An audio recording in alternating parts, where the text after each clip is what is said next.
Sam, just first and foremost, how's your fingers/hand? Fantastic, clearly.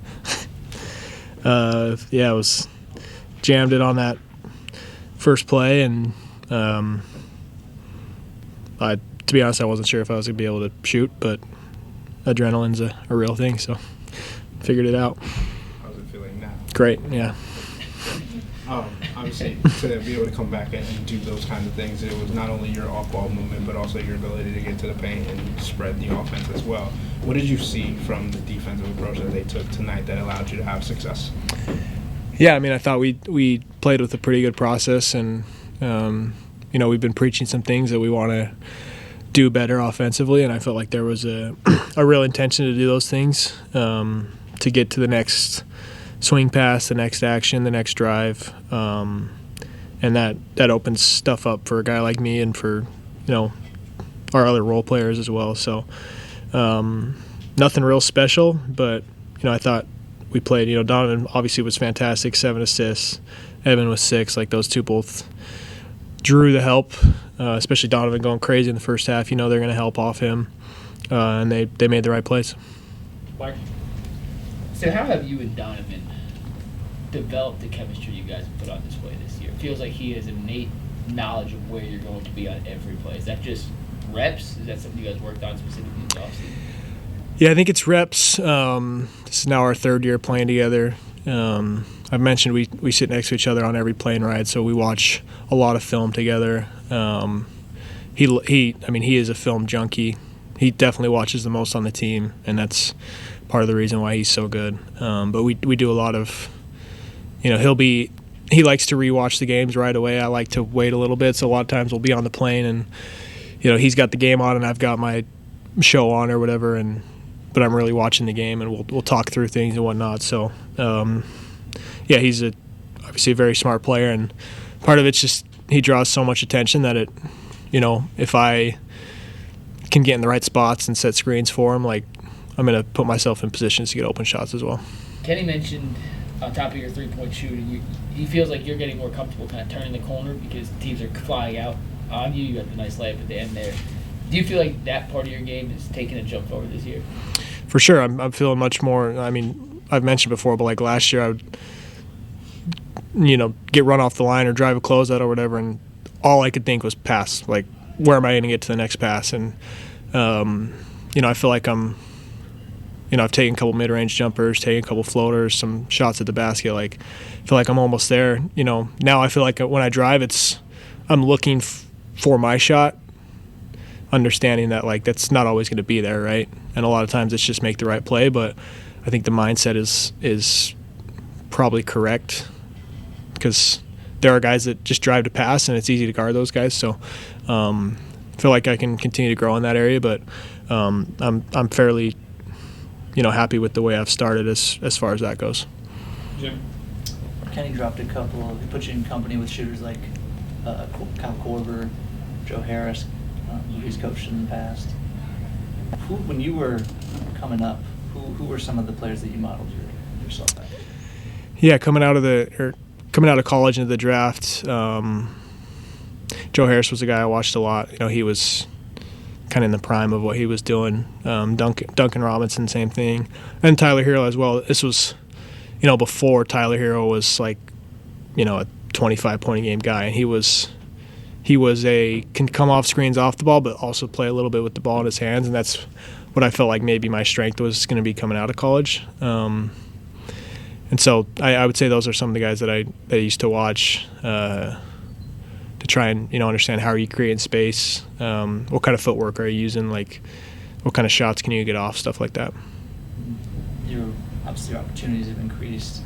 It's like a chicken or the egg sometimes. Like, are they going in because you believe in it, or do you believe in because they're going in? How has increased volume, increased opportunities help you find your rhythm here? Yeah, I think a lot of young players that are trying to prove that they belong, and when you get very little opportunities, it's tough. It's tough because you feel like, especially as a shooter, like, you see a lot of dudes that are great shooters in college and get in the league and they don't shoot it very well, and I think a lot of that is just the pressure of feeling like you have to make shots. So So, I certainly felt that early on in my career. But all it takes is just obviously a lot of work and having confidence in my abilities, and then just really seeing a couple go in, and like you said, getting that rhythm or confidence, and then upping the volume. And I think my mindset is better this year. Like, I didn't shoot it great last week, but the ball didn't go in last week. I still felt like I shot it well, and there were times last year where I'd have a tough stretch and would maybe let it get to my head a little bit. And again, last week the ball didn't go in as much as I would like, but I felt like I had a really unlucky week and felt like my mindset was good. So that's what I'm just trying to keep, that positive mindset, whether the shots are going in or not. Jackson. Sam, what are the type of things that Donovan points out to you when you are on the plane next to him watching film? Yeah, a lot of times it's just those two-man actions that we get to, where I'm setting the screen for him, and it's either me telling him, like, hey, this is, depending on how the guy's guarding me, or just knowing personnel, how teams are going to guard, how guys are going to guard. It's either me telling him, hey, I think this is what this guy's going to do, so I'm going to do this, or vice versa. And it's always, it's going to be different game to game, but those are kind of the conversations that we have. Kenny mentioned afterwards that things still feel a little clunky, that it seems like a slog sometimes. How close is this team to reaching its potential? Yeah, I mean, it's definitely not perfect. Luckily, we still got a long way to go here in the season. But I do feel like we are talking about the right things, and I do feel like there's I haven't obviously watched the game, but I would bet that when we go back and watch, there's going to be a lot of stuff offensively where we're trying to do exactly what we're trying to do, and it's not perfect. Like there's some clunky spacing at times. Again, a lot of new guys trying to figure out roles. I think Craig's done a great job this last week and a half of figuring out where he fits. Obviously, Naquan has done a great job bringing energy and all that stuff. So we'll get there. We got the talent, we got the personnel, we got the coaching staff. Like there's no egos, no issues there. Like we'll get there. All right, last one. Yeah.